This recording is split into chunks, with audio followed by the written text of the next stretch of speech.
तो चलिए सीधे आज के इस विश्लेषण में डाइव करते हैं। आज हम जिस डेटा और रिसर्च को डिकोड करने वाले हैं ना, वो किसी हॉलीवुड थ्रिलर की स्क्रिप्ट बिल्कुल नहीं है। ये 2026 के लिए एक बेहद सीरियस वेदर फोरकास्ट है। एक्सपर्ट्स और लेटेस्ट क्लाइमेट मॉडल साफ चेतावनी दे रहे हैं कि 2026 की गर्मियां इंसानी इतिहास की सबसे खतरनाक गर्मियां हो सकती हैं। European centre for medium range weather forecast के मॉडल्स बता रहे हैं कि लगभग 140 सालों का सबसे बड़ा सुपर एल नीनो हमारी तरफ तेजी से बढ़ रहा है। अब ये इतना बड़ा खतरा क्यों है, इसे समझने के लिए थोड़ा इतिहास के पन्नों को पीछे पलटकर देखना होगा। 2 करोड़ ये बस एक नंबर नहीं है। साल 1877 में ब्रिटिश इंडिया में आई एक भयंकर तबाही का आंकड़ा है ये। उस साल मद्रास प्रेसिडेंसी में ऐसा अकाल पड़ा था कि भूख से लगभग 2 करोड़ लोगों ने अपनी जान गंवा दी थी।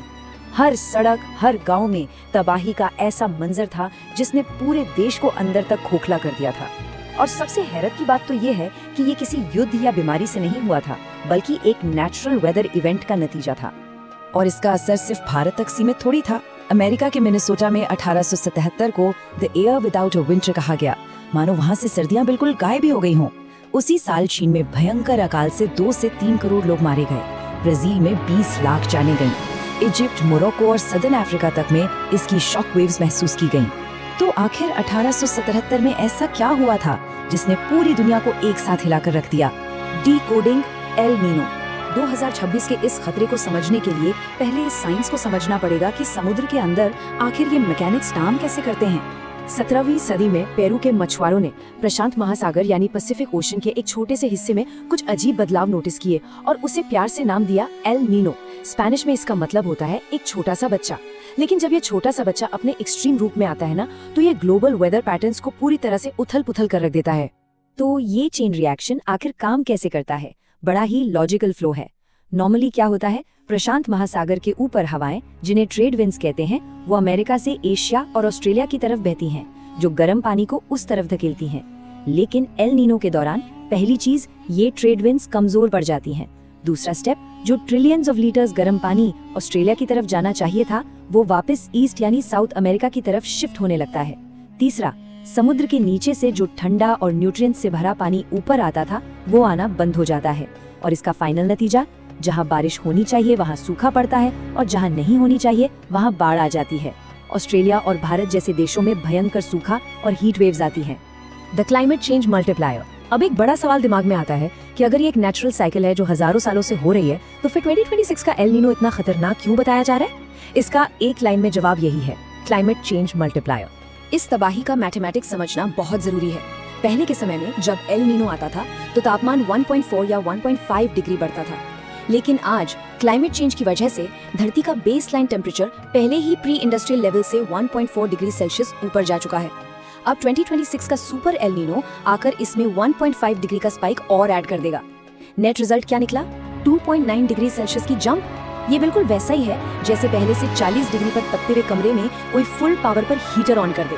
The 4 layers of impact. और जब ये हीटर ऑन होगा ना, तो इसका असर सीधे तौर पर भारत पर पड़ेगा, वो भी ठीक उस वक्त जब भारत का मानसून अपनी पीक पर होता है। चलिए इस इम्पैक्ट की 4 लेयर्स को डिकोड करते हैं। इस क्राइसिस की 4 मेन लेयर्स हैं। पहला, इंडियन मेट्रोलॉजिकल डिपार्टमेंट ने 2015 के बाद पहली बार बिलो नॉर्मल मॉनसून प्रिडिक्ट किया है, यानी नॉर्मल का सिर्फ 92% बारिश। दूसरा, क्योंकि देश का 51% एग्रीकल्चर पूरी तरह से मॉनसून पर डिपेंडेंट है, फसलें सीधे तौर पर खतरे में आ जाएंगी। तीसरा, साइंटिस्ट का मानना है कि 2026 की हीट वेव्स 2024 के सारे रिकॉर्ड तोड़ देंगी।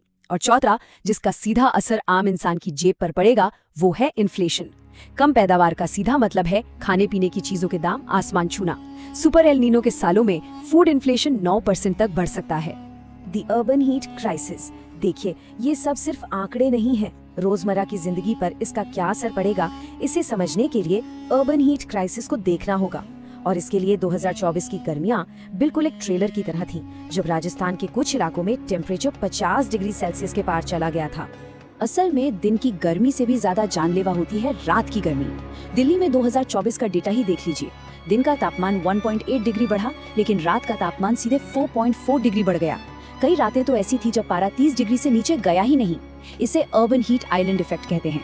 जब रात में टेम्परेचर कम नहीं होता तो ह्यूमन बॉडी को रिकवर करने का मौका ही नहीं मिलता, और ऐसे में हीट स्ट्रोक का रिस्क कई गुना बढ़ जाता है। और शहरों में इस आग में घी डालने का काम करता है दी एसी पैराडॉक्स। ये बड़ा ही अजीब पैराडॉक्स है। जिनके पास साधन है वो घरों को ठंडा करने के लिए एसी चलाते हैं, लेकिन वो एसी पीछे से जो भयंकर एग्जॉस्ट हीट सड़कों पर छोड़ता है वो बाहर के तापमान को और बढ़ा देता है। मतलब अंदर ठंडक और बाहर आग।